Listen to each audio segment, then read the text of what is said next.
Hello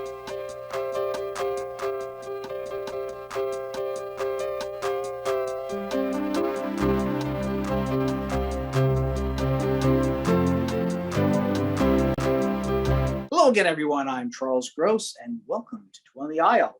Our special guest this evening is my good friend David Lefkowitz, who may well be the longest-running critic on Two on the Aisle. Wow. I'm honored every single time, and I thank you so much. It's so great to know you and Jeff Goodman, who started with you way back, and Leslie Hoban Blake, Sure. who's also our mutual friend and appears on my podcast. So Mhm. yeah, it's been a long, bumpy, but Yes, indeed. And here we are tonight talking about Bedwetter. This is the Sarah Silverman musical, even though Sarah Silverman is not actually appearing in it. And this is autobiographical.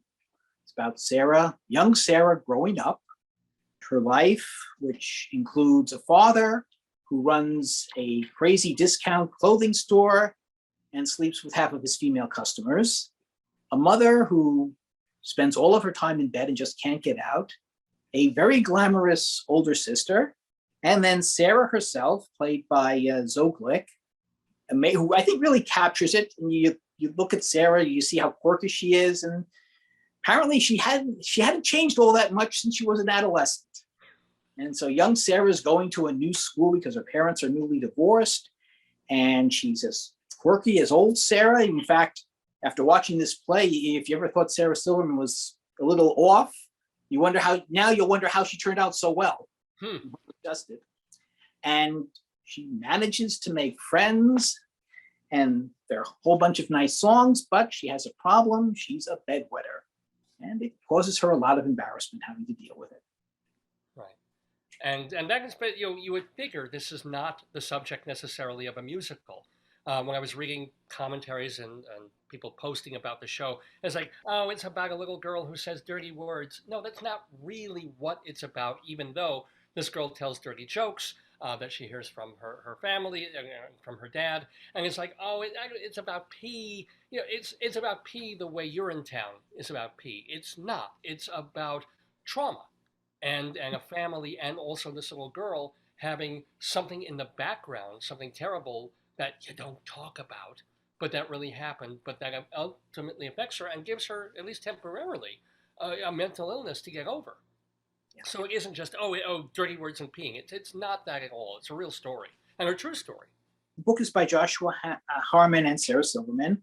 Lyrics by Adam Schlesinger and Sarah Silverman. Music by Adam Schlesinger, and who tragically, shortly after completing, or perhaps right before completing this, died of COVID. He also wrote apparently a lot of the songs for the TV show Crazy Ex-Girlfriend. David Yazbek, the composer, is listed as a creative consultant here. So it's very sad because you've got some nice songs here. You have a nice story. You have a show that tries, perhaps punches above its weight, but and works, but only just, I think. What do you think is because I think it works better than just. I think there's a couple of things standing in its way, particularly in the Atlantic Theater production down. It's off Broadway. I think some of it is directorial, and also this idea of it's not quite ready for Broadway prime time, because some of it is directed. Yes, it's all heightened. It's a musical, but some of it is over directed and to the point of this is caricaturish. This is fake feeling, trying to punch for laughs, trying to make someone who's a bad guy or bad woman really monstrously bad. It's like, no, keep it human, keep it on that level. And sometimes it's a little uneven in the storytelling. I think suddenly there's a jump in the second act to a character that is iconic for the town that she's living in and for her teacher. And she was, what was it, Miss something, not Miss Maryland, but Miss it wasn't Miss Baltimore Crabs, I can tell you that. but they suddenly veer towards her story a little bit too much when she's really just. I think it was Miss New Hampshire. New Hampshire, excuse me. Yeah, right. It takes place in New Hampshire. So that, and then suddenly you feel the play pulling towards this so that she can have a big number. She doesn't really need it there. Get back to the story and use her towards the end, which they do in a very fun way when she really does contribute to the climax of the story. And the new emotional reawakening. At this Maybe they felt they had to, you know, we had to acknowledge her presence in order for them to push it. At least maybe that was their logic. I have to say I did like Zoglick as Sarah. She really captures Sarah Silverman. You believe that is a young Sarah Silverman. I'm not a fan of her singing voice. I found it kind of shrill and hard to understand her when she was singing. But in terms of persona, in terms of coming out there and being funny and being, oh, young Sarah, I totally see it. Yeah, yeah. Interestingly, I could actually hear the score, hear the words, which is not a given these days. Very frustrating. Oh, you saw a strange loop also. There you go. Yeah.